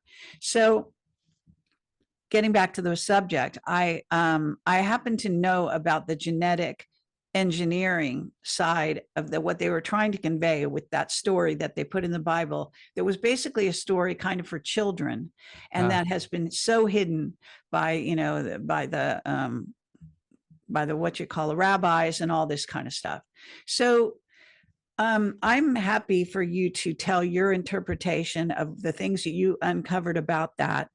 And one of my intentions here, I'll just be open about it, All right. is I don't even know. Do you know who Ruwano Savin is? Yes. Okay. Well, well, I'm not going to get in the whole thing, but let me just say this much. And you just, if you don't want to agree, it doesn't matter. So the point being is that I've met him several times, had several interactions, and I believe firmly, without any equivocation, and I've also got proof, that 107 is JFK Jr. Okay. Okay. There's another 107 called Wayne Willett. He's his sidekick, and he's, I think, to some degree, a bodyguard. He plays him when he has to, but basically that's who we're talking about. So what happens is, and so what happens is he does these religious rants constantly. No, I'm confused. You're talking about Wayne Willett or no, JFK Jr.? JFK Jr. See, and is that why he's hiding his face all the time? Yeah. When he's okay. Yeah. I mean, well, he believes he's protecting himself and his family, and that goes way back and why they tried to kill him in the first place. Right. But, I mean, I have a ton of information on my site, and I've had done interviews about this, and he knows I talk about him, and he knows I'm one of the few people that, outs him. So the reason I'm to get back to the subject is he does these Bible stories constantly, and he acts like they're real, and he acts like they are what they are according to the Bible and the bullshit they've been taught, which is just to reinforce the lies that we've been told. Okay. Yeah. Yeah. And so that's why I want you to talk about it, because I think your interpretation, and I actually sent him a link to your interview. I'm sorry, I don't remember the woman that you were on. Oh, Niche. Yeah. The Cosmic Salon. Yeah. So her name is Niche. Yeah. She calls herself, that's not her name. That's just a stage name. Well, anyway, she did a lovely job. And so I sent that to him, but who knows, probably the NSA reads all of his texts. He never answers me anymore. Yeah. He did once, but anyway, so, I'd like you to tell your story for my audience, because my audience, the ones that didn't go up, because I actually posted your interview with her so that they would listen, but you can never guarantee that someone will listen to that. So anyway, could you tell your interpretation of the Adam Eve story from the point of view and bring in the rabbis and what they really intended? Because it's going to blow the minds of a lot of people that watch, and some of them might hate me even more. Some people might I hope not. for doing this, but all right. Go Well, ahead. that's why that's what happened when I was speaking to George about it on Coast to Coast AM. I warned everybody. I said, hey, if there's any kids in the room, please ask them to leave or turn off your radio while I'm talking about this, because it's going to scare the crap out of these kids, you know? So anyway, and I got yelled at too. I forget the guy's name that the other producer that does that. He yelled at me twice when I've done shows with them. Anyway, I'm Yeah, blank. I It's forget not his name important. too, but It's okay. It doesn't CIA, matter. We shouldn't talk so about him. whatever. Yeah. But the bottom line is this: part of my deep dive into angelology led me to these alternative so-called Hebrew mythology about Adam and Eve and the Garden of Eden, and that the being that approached them was not named Satan, and he was not described as a serpent. He was described as a fallen angel, and his name is Samael. So when I saw that, I started reporting it on my website and on my show. I was on KGRA at the time, and it really got a lot of people's attention because it finally explains what the forbidden fruit. Obviously, it's not an apple. If it ever was, that never made any sense to anybody. Why would eating an apple be a cause for punishment? It's not a sin, right? Except God told us not to do this, right? Hang on. Supposedly God told us not to eat the apple. The Hebrew mythology explains it this way: Samael approached Eve, and he had a young boy with him. I'm going to assume it's a toddler, but he wasn't just a regular human, and it'll become obvious why. He was clearly one of Samael's children, a son of Samael. And he says to Eve, would you please watch my son while I'm gone? Well, she obviously agreed. He leaves. Adam shows up. The boy, this son of Samael, this child, starts crying uncontrollably, screaming, having, you know, how kids do. Sometimes they'll just have a fit. And allegedly, Adam killed the child. And then Adam and Eve ate the child. According to this myth, when Samael returned and said, where is my son? They said, we don't know. And that's when things got completely nuts. Allegedly, the child, the son of Samael, was now inside. He'd been eaten and consumed by Adam and Eve, started speaking from inside them to his father, Samael, saying, Father, I'm in them now. I will control them from the inside. You control them from the outside. Now, that's not the whole story. If you want to read the rest of it, just go to robertstanley.substack.com and click on Angelology. And it's in this, that's part of a master file, and it's a top story there. It's called The Forbidden Fruit, naturally, and you'll get all the details there, because it just gets weirder from there. But again, it wasn't just this. Hebrews weren't the only ones that had this story. They never wanted to tell anybody, apparently. The Islamists, the Muslims, also believe this, and they have their own version of it. It's very, very, very similar. So the thing is, most people also don't know, according to Hebrew mythology, Adam had sex with Samael's sister, Lilith, and she bore him many monsters. That's the way they put it. So I don't know what that means, other than the fact that there was a lot of weird stuff going on. Now, I was talking about this recently, and I said, you know, this would kind of explain, some people say, allegedly, that Samael was also had impregnated Eve, and that she bore him a child named Cain. And then his brother was named Abel. And you know what happened? Cain killed Abel. And if you put Cain and Abel together, you get cannibal. Mm. So cannibalism is something that is, to me, would be a sin, I guess, you know, or that would be forbidden, I hope. But it's happened many times for many reasons on this planet. And if you wanted to get some beings, see, here's the other thing. Supposedly our ancestors were these radiant beings of light, the shining ones, truly Anunnaki, until that something happened that brought us down. That is an event. Again, I know you're saying something accurate when you say that this is an analogy of something or some things that happened Mhm. that caused these, that triggered this so-called fall from a higher state. And believe me, that I can't imagine anything that would really take a light being down further than cannibalism like that. Killing a child, eating it. I mean, good Lord, that Well, would, I mean, with the child trafficking issue we're having yeah, now, yeah, you yeah, know, exactly. and the fact that the way people talk about it and also the objective, and that's why I also direct this at the White Hats and Juan, is that they want to kill the perpetrators, right? They want to catch them and kill Right, them, obviously. right, right. But the trouble with this is it involves reptilian DNA.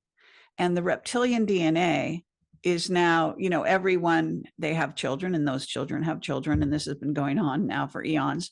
And so what happens is they get these proclivities and they, in a sense, they view the ones with less reptilian DNA as lesser beings. Uh-huh. And they also want to, you know, seduce, feed on them and kill them and use them as food and all that kind of stuff. So this is some kind of cycle that got put into place. Now, according to Ashiana Dean and the what are called the guardian races, what this story is really about is genetically engineering humanity.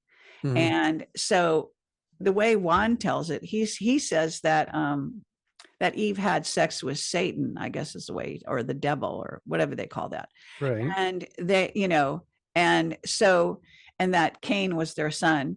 So right, they are aliens in essence, and we are the humans. So there's this whole dichotomy that goes on. But if you go back in the centuries, this was actually because, and I'll tell the story, but, you know, again, I don't care if people want to believe it, don't believe it, read it in her book, whatever. But the thing is that the idea of this was that there were many seedings of humanity coming to this planet, but they right. would keep dying off because they kept being attacked by Draco reptilians and greys, okay, and other predatory ET off-world species. And so they wouldn't defend themselves. They were too peaceful Uh, and peace loving. So what happens is they went to the reptilians and said, would you contribute your DNA to this seeding that we're going to be okay. putting here? Yeah. And so they did. But the trouble is they gave a certain special group, which were the kings that they assigned to be the kings, Hmm. extra reptilian DNA, which they also had. Now you have to go back to who were the Anunnaki. The Anunnaki were a break off rebel tribe, if you will, from the Pleiadians. And what happened to them was they were invaded by the Draco reptilians, who took them over and turned them into a hybrid race. So the Anunnaki are actually a hybrid race of reptilian humanoids. Hmm. And that's why when you see the temple walls in Iraq, Iran, and Egypt, they're depicted as very tall beings, but sometimes they're reptilian and sometimes they're humanoid because Hmm. they're both. So Wow. this is where people don't understand. So, but what I'm trying to say here is that what has now happened is that this group of reptilian, you know, the blue bloods, so to speak, the leaders of industry, they all have this extra aggressive sort of traits.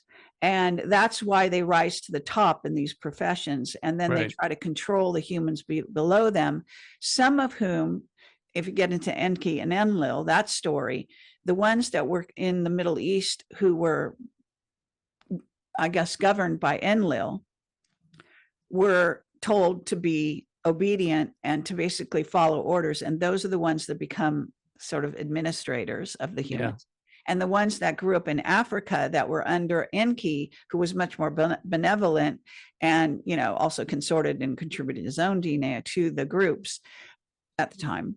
So then what happened is they were more rebellious. And I've got my book is on the wall behind me. It's called Rebel Gene on Purpose, because Ah, I believe those of us that have the awakened genetics, the rebel genes, that we are the yeah. rebels.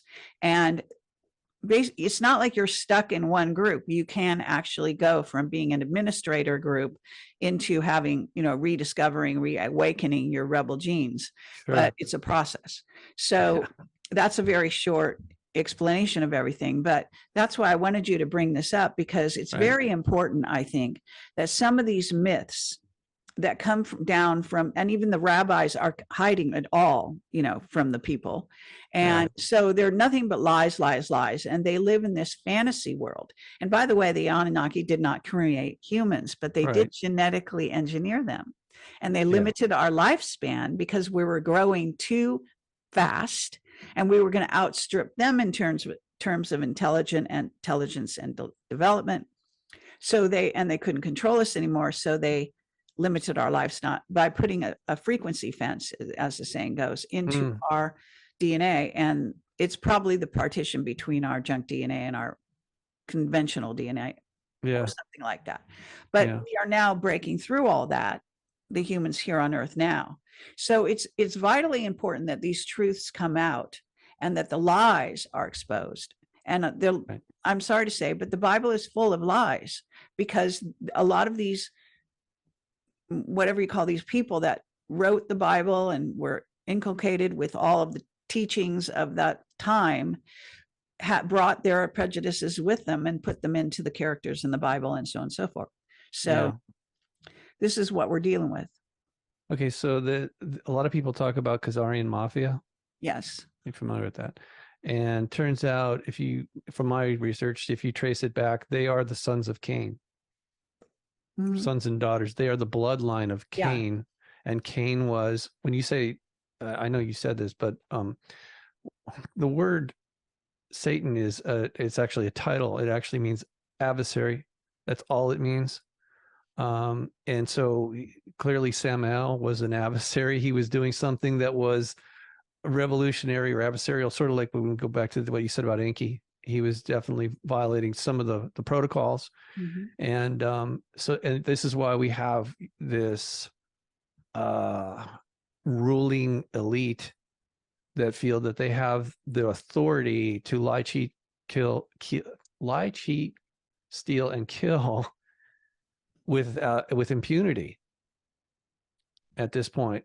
So this goes back to what I was saying before, what I was shown about when I got here in 2022. It was kind of shocking. I couldn't understand why all the military of the earth would go to the Levant, specifically the Valley of Megiddo. I don't see why that. I mean, there's nothing there, as far as I could tell. They used to the portals. Okay, so the thing is, the Essenes actually had I have been there. So the Essenes said that at the end, the final battle, that just like in the beginning, the gods would be standing shoulder to shoulder with men fighting each other. And now that made sense to me. I'm like, wait a second. Okay. It started in the Levant, the crazy crap that's going on currently, all these so-called wars. It never ended, but it has to end. It has to end somewhere, sometime. And it figures, doesn't it make sense that it would end where it began, to really close the loop on this deal? Well, there is a whole story that, I have this whistleblower called Cameron Faley, and he is from the Kurdish line, and he and his family consult in the city of London and are experts in the banking system. Wow. So he suddenly has started having these, I don't know what you would call it, but these views of Nibiru and this theory about the coming of Nibiru and all this. And he completely kind of like changed his life, started writing books about it, and eventually I had him on my show. Okay. But he knew, like the Arab peoples know, about this coming of the Mahdi. I call it the Mahdi. They call it the Mahdi, or whatever they call it. Yeah. The Mahdi, so, I know. But it's their Jesus figure kind of person. Right. That's supposed to bring peace to the area. Okay. Right. And that's what right now, the Israelis bombed the Iranian consulate. That was a clear act of war. They wanted war. Okay. That's what they want. They want war. Right. And I got, this is not an accident. This is not even tit for tat, but they are planning to try to bring the destruction of the Dome of the Rock and then the building of the new temple and the whole 9 yards. I mean, they're trying. One of the things about the Anunnaki, and they're still alive, and actually I've got stories about that in Israel. Yeah, about them walking around, a journalist. I'm not surprised. Did you ever hear about Barry Shamish? Did you ever? He that died. Sounds familiar. Yeah, he's a famous Israeli journalist who wasn't into this field whatsoever, just a regular journalist. But they started getting stories about women in their homes in the afternoon in Israel. Forget if it was Jerusalem or not, but anyway, these big tall beings started coming and visiting their houses and just walking inside their houses as if they owned them, kicking their dogs out the way, and basically walking around, just looking around and then leaving. And they had multiple of these things going on, so he decided to investigate. So he did, and basically he popularized and mentioned the story and so on and so forth. But I had, sort of psychic information come to me about the Anunnaki in Israel, and being underground and also involved in Dimona and all of this. So the Israelis are, whether they like it or not, are run by the Anunnaki. And I even had proof of this in this very interesting whistleblower called Major Solomon Berg, who came forward and was with a Yeti that we call they called Bigfoot. Sasquatch, who was did you hear about the story? No. Okay, that the Air Force kidnapped, or whatever you want to call it, and got this one being, this Sasquatch, in the Pacific Northwest. And this particular scientist, it was a very interpreter of animal languages, and he was also I guess telepathic, so he could communicate with cats and various things. So they brought him in to communicate with this Sasquatch, and he developed a telepathic relationship with him. And it's a whole big story, and I've done 3 interviews with him, and then he disappeared. Wow. But the thing is that what happened part way through was that he started telling me that they took the Sasquatch and they left America, he and his team, and they brought the Sasquatch underground in Egypt. I mean in Israel. What? And they built a complex under there with looked like nature and all that kind of thing. And the 2 of them had lived in there because the Americans were trying to do too many experiments on the Sasquatch, and they didn't. So then what happened was the Sasquatch, came under the notice of the Anunnaki who are running Israel, and came forward with the information that, going back in history, these Sasquatch kind of Yeti beings, who are spacefaring race, they're not from here. They are big arch enemy is the Anunnaki. Oh, good Lord. And so then they had to leave Israel because the Sasquatch was no longer comfortable being under that command. So they went back to America, and the saga continues. It actually sounds like a movie. Yeah. And there's some guys on the internet, they're trying to pretend that the whole thing is a lie now. And they're, and they've even got some, supposedly Solomon Berg might have died. Then supposedly he showed up and said it was all a lie. But it doesn't matter, because when you have whistleblowers, that at some point, if the people get to them close enough, and get them scared enough, they will deny everything. And that's what they do. So that's very common, and that didn't change my mind whatsoever. But anyway, the reason I'm bringing it up is because the Anunnaki are very involved with Israel and with what decisions Israel makes. And so these decisions, like they knew about October 7th for a full year, they have planning, and they have AI, and they have, they even came forward 6 months before and had one of their top technical technicians, whatever, say that they were king of AI. That's what they said in a newspaper article. Wow. I have it. Wow. So how insane to come forward and boast about that, and then 6 months later pretend like you didn't know something, right? Right. So this is what we're living in. We're living in a plan. It's a plan, and they are rolling it out. That's for sure. Yep. So in the book that I provide, if you read there's a couple different pages. I'll send you the link. It's the Okay. book Yeah. on my Substack. It's called The Shining Ones, Okay. and it's by Christian O'Brien. He's deceased now, and it's, to me, it's light years beyond what Sitchin wrote. But Okay. the point is, it says in there that Yahweh, Jehovah, was definitely an Anunnaki who had kind of gone off the rails and was. Yeah, to say the But least. once that particular Anunnaki and his cabal, his mafia, had trained this group of mercenaries to do their bidding, his bidding, he was the original Jehovah was pulled out of the picture, or for whatever reason he's gone. So they put another Anunnaki in his place, supposedly who's more benevolent. But to me, that sounds like good cop, bad cop. Right. So it's kind of a long read, but if you jumped ahead to that portion, I'll find the page for you. It's really weird because nobody wants to talk about this. Yeah. They just don't want to talk about it. No, and the rabbis, I'm sorry to say, they are misleading people like rabidly. Mhm. So I'm very annoyed with them, and I really want the truth to come out about all of this, because the lies are just rampant. Yeah. And one of the things is to do with what they teach, behind the scenes. Also, you may know Yeah. about this. Yeah, but To right. Israelis, they teach them that they're the superior race and all this crazy shit. Well, that goes back to what they were taught. Yeah. Okay, by these so-called Anunnaki gods, Mhm. angels. They're fallen angels. Okay, this is again why I said what part of my path was to understand angelology, not to judge it, but just to look at it as a repository of information that has been hidden from us about these beings. They really don't, just like the Book of Enoch. In fact, what we have now is probably not the original one. And more importantly, just like Thoth, Enoch was probably the same guy, supposedly wrote hundreds of books. And where did he get the information? He was literally copying books that the Anunnaki had showed him, according to the book, The Shining Ones.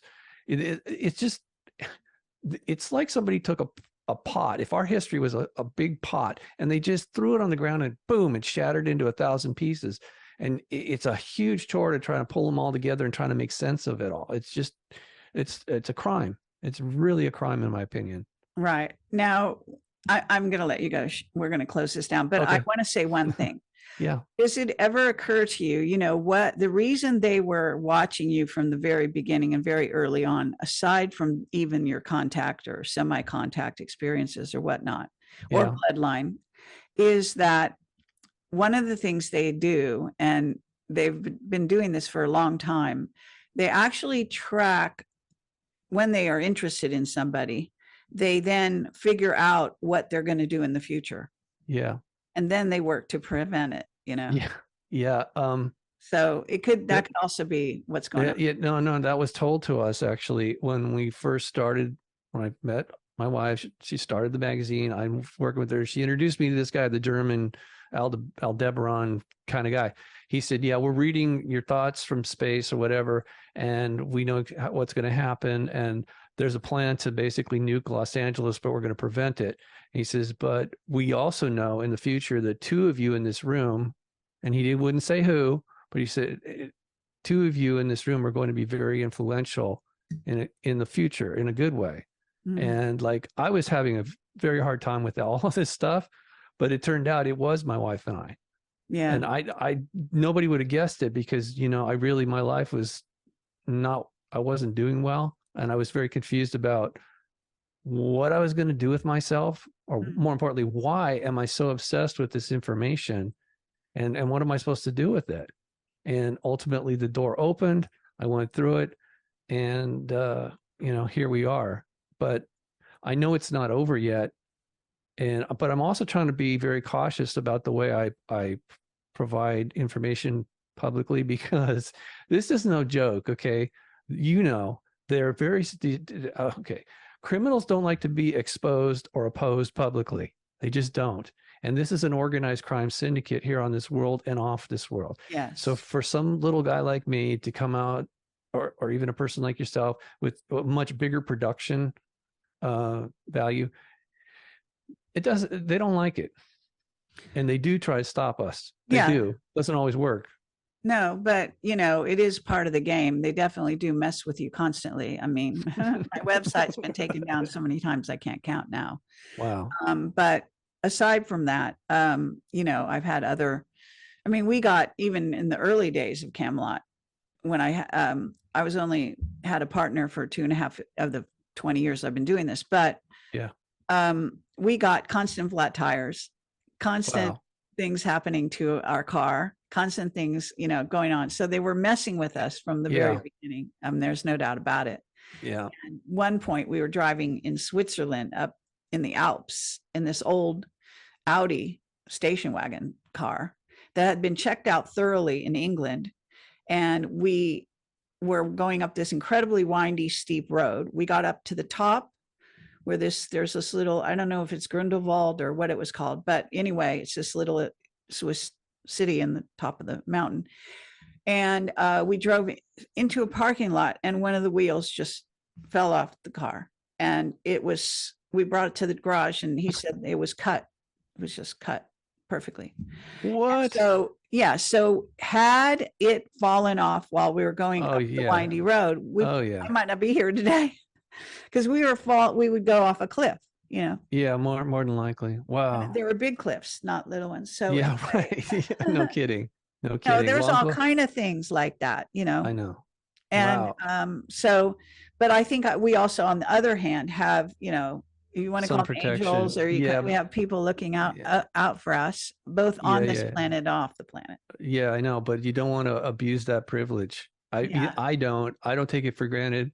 It's like, I'm not going to go swim in shark infested waters, go, hey, protect me. No, I try to be, careful, but there's no doubt whatsoever that this is going on the way it is, and that we are getting in a more heightened state now on the planet. It seems that it's not just an illusion that it's that way. Well, the energy is picking up because the planet, our solar system, I mean, you must have heard about this, the photon belt, that we've literally moved. It's always happening, but as we orbit around the galaxy, our planet kind of does this number like a merry-go-round. Yeah. And so when it hits that midpoint, it's in a much more energized, there's more light and energy right there. And we've transited, or we're transiting through it. NASA says it's going to take a few hundred years. The people in India know about it. It's part of their Vedic lore. They understand that it's not astrology. We're talking about space weather. And obviously the consciousness is energy. So when there's more energy coming through, it's going to break down the barriers and increase that level of, it's not wisdom, but it's just consciousness in general is going to flow a lot better, or more of it is flowing through us at this point. Yeah, that in a sense, the force is with us in terms of revealing truth. Sorry. Okay. Yeah. That's my upcoming. Okay. Look, I've never written a memoir, but yeah, I did I show you that? Anyway. Yeah. So when I was in Hong Kong, people started calling me Jedi Master. And I actually was given a full costume and a lightsaber and all that stuff. It's a long story, but the bottom line is I realized, wait a minute, there's some truth to that. They wouldn't be just calling me that for a gag, although it was funny. I realized that this was sort of like, hey, don't you remember? There's this group, and no, we don't call ourselves Jedi, but in Egypt they did. That was part of an initiation. Raising the Jed pillar literally was a Kundalini awakening, much like what happened to me in the Great Pyramid there. So anyway, just bottom line, since you brought it up, yeah, Jedi Order is real, but it's been fictionalized like everything else by Hollywood, so that people think, oh, that's not real. Yeah, they're good at that. But on the other hand, they realize that on a subliminal level, they realize they're being told truth. That's predictive programming, sort of. Yeah, that whole thing too. So it still has a purpose, because otherwise they'd forget about it completely.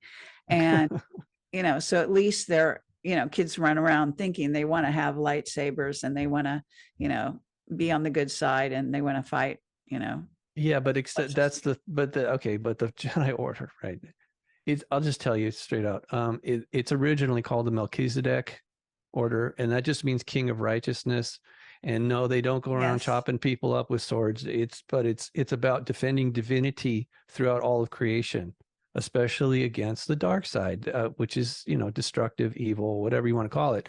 That dissonant, actually, I like the word dissonance because it's the opposite of resonance, and that's what they do, you know, and that's what we do. We, you know, we don't need a weapon. We are the weapon. We carry that resonant energy with us wherever we go, whatever we do.